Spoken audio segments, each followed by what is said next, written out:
Hey, what's up, everybody? Welcome back to News Dose. And for a while now, we've known about how Xbox Game Pass is set for a pretty big change. This has been a controversial topic ever since the original announcement. But somehow, now that it's here, it just got even more controversial thanks to a new discovery. So we're going to get into all of that today, as well as another PlayStation 5 Pro update. Speaking of controversial, there's been very little bright spots for Sony's new mid-generation console, but I actually come bearing some good news here today. Now, will that mean that it's actually worth $800? I'm not exactly saying that, but it is still good news nonetheless. And if you do have any interest at all in the PlayStation 5 Pro, you might want to go ahead and stay tuned for that. Let's just go and get right into things, though, starting off with the Sonic franchise and actually the Chao Garden. A lot of people oddly have very fond memories of the Chao Garden, and I'm actually a part of that group. I was a huge fan of Sonic Adventure 2 growing up as a kid, and I really don't know why I liked its Chao Garden so much. It's kind of this weird part of the game where you raise these cute little creatures and they can compete in competitions and do things like that. It's really a strange part of Sonic Adventure 2, but I put hours upon hours into this part of the game, and little did I know, years later, I found out a lot of other people had a very similar experience as well. So in a recent interview with VGC, the Sonic team head was asked about a new Chao Garden game, and this is how he responded. When we talk about Chao Garden specifically, I know everyone's like, I want Chao Garden, I want Chao Garden. But Chao Garden is a piece. It's part of the whole Sonic Adventure series of games. And so it's like, all right, well, if you're asking for Chao Garden in Adventure 3, then that's pretty much asking for Adventure 3. I think sometime I'd like to say, hey, yeah, we're making Adventure 3, but we don't have plans for that yet. It's just one of those things that if the stars align and it can all happen, then yeah, we'd love to make it. So, if there was any hope for a soonish Sonic Adventure 3, well, they pretty much crushed those dreams here. And in a way, I do think that's too bad. When you ask Sonic fans what the best 3D Sonic game is, one of the more popular choices is definitely Sonic Adventure 2. A lot of people hold this one high up on that list because when it first released, Sega honestly did a great job with Sonic Adventure 2. It mixed in a lot of the most popular heroes together for this one grand adventure. There were Sonic missions, there were Knuckles missions, Shadow, I think he's an amazing character, Dr. Eggman, and so on and so forth. And it just made for a really good game. Personally, I'd love to see a Sonic Adventure 3 one day. But I'll also say this. I do feel like the Sonic series right now has a bright future ahead of it from what we already currently know. In my opinion, Sonic Frontiers ranks right up there with some of the better Sonic games ever made. And my hope currently is that they'll learn from that game and just take that formula to the next level. In fact, this DLC turned out pretty good as well. It was a lot more challenging, and maybe we can see more of that in the future. Now, unfortunately, though, we do have some more layoffs to talk about today. This has been a normal trend for the game industry, just really as a whole these past 2 years. And Xbox is the latest company hit by mass layoffs. And I think that is one of the things that really stands out about this specific story because this is actually, the third time, I believe, that Xbox has had mass layoffs in 2024 alone. It was just a few months back when they shut down studios like Tango Gameworks and Arcane, and earlier in the year they laid off 1,900 employees. Well, now you can go and add another 650 employees to that number. Yeah, it's been rough for Xbox employees this past year, and you can see Phil Spencer's statement here. For the past year, our goal has been to minimize disruption while welcoming new teams and enabling them to do their best work.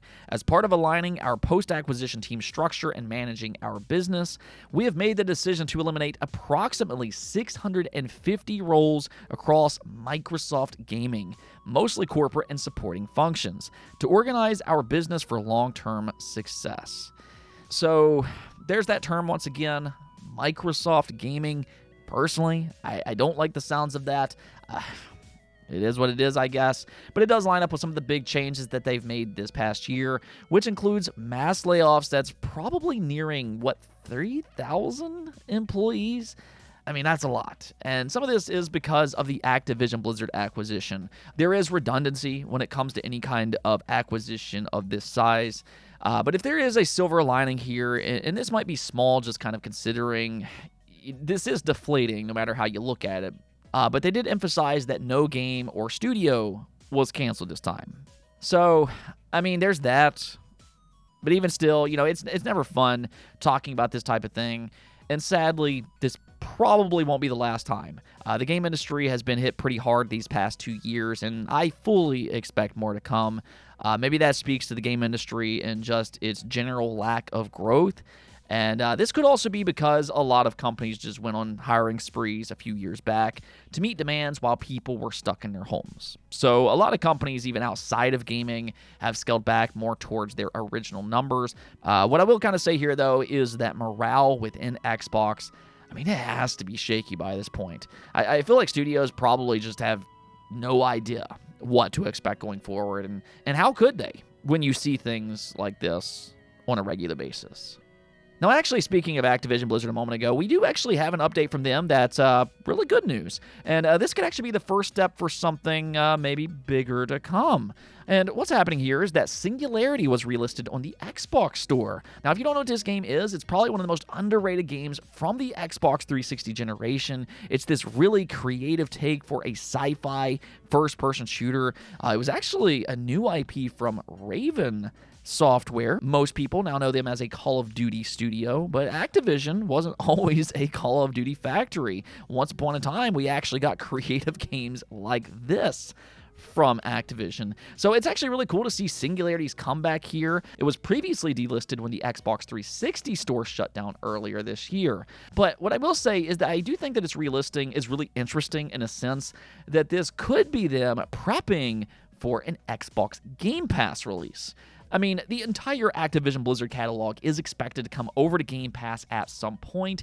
So I'd say, if anything here, this is a great sign that it could come over to Game Pass sooner rather than later. Now, unfortunately, though, not everything is perfect in Xbox Game Pass land. A couple months back, Microsoft announced a pretty significant change, which is their new tier that replaces Xbox Game Pass for consoles. And despite their claim that Game Pass wasn't degraded, I just don't think that's true for everybody. It's hard to say that this tier hasn't been degraded in some shape or form, unless you just simply care about the addition of online multiplayer. That's kind of their excuse as to why it's better, or at least, not degraded. But outside of that, it'll no longer receive day one games. That's now exclusive to Game Pass Ultimate. And then on top of that, Game Pass Standard is also more expensive than what the previous tier cost. I mean, to be fair here, if you were previously subscribed to Game Pass for console, as long as you don't let that subscription lapse, nothing's going to change for you. But as for the new tier that replaces Game Pass for console, it has less games at a higher price, but with the inclusion of online gaming. Now, I'll kind of let you be the judge on whether or not you think that's a downgrade. I feel like there can be different opinions on that. But what I will say here is that we are now starting to learn the extent of just how many games are excluded from this new tier. Forbes discovered that 41 games that are available in Game Pass Ultimate are not available in the new standard subscription. This includes games like Starfield, Forza, Diablo 4, Hellblade 2, MLB The Show, Kumitsugami, and from what I'm seeing here, a large portion of newer games that were added this past 12 months. And if you notice something about this list is that a few of the first-party games that I mentioned are older than 12 months. So that means that there's not a guaranteed 12-month staggered release with Game Pass Standard.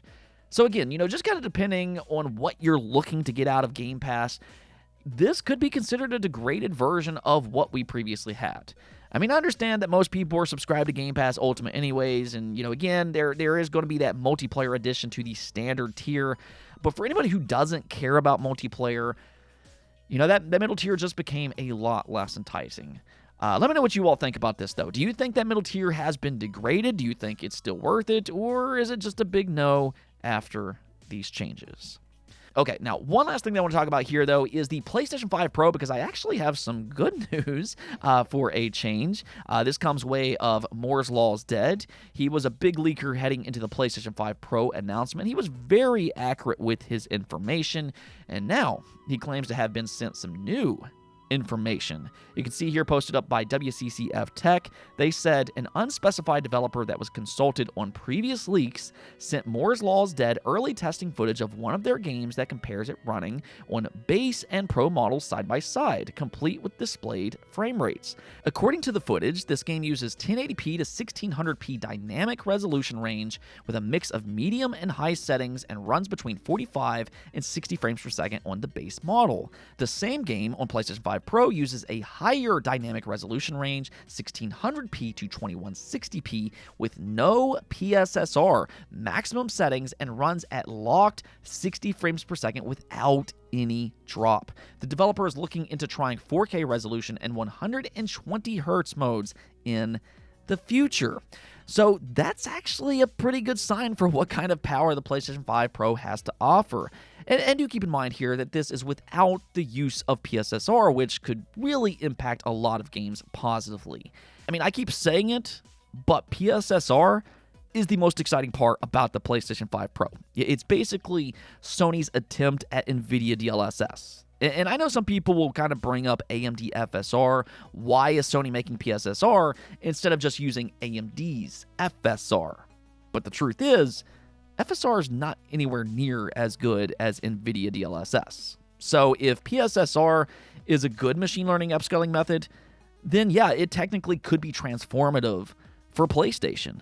The only problem here is, and this is still just completely baffling to me, Sony did just such a terrible job with their presentation. So, I mean, we have no idea what PSSR can and can't do. We can't compare it to anything because Sony did just such a terrible job at that presentation. We have no idea if it can compare to DLSS.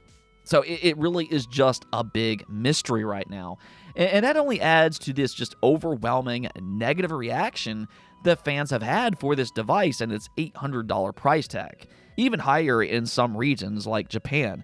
I mean, the situation is just egregious, but, if I am to make a prediction here, I think once the PS5 Pro gets closer to its release and once people start to get it in their hands, I think we'll start to hear about more positive reactions around that time frame.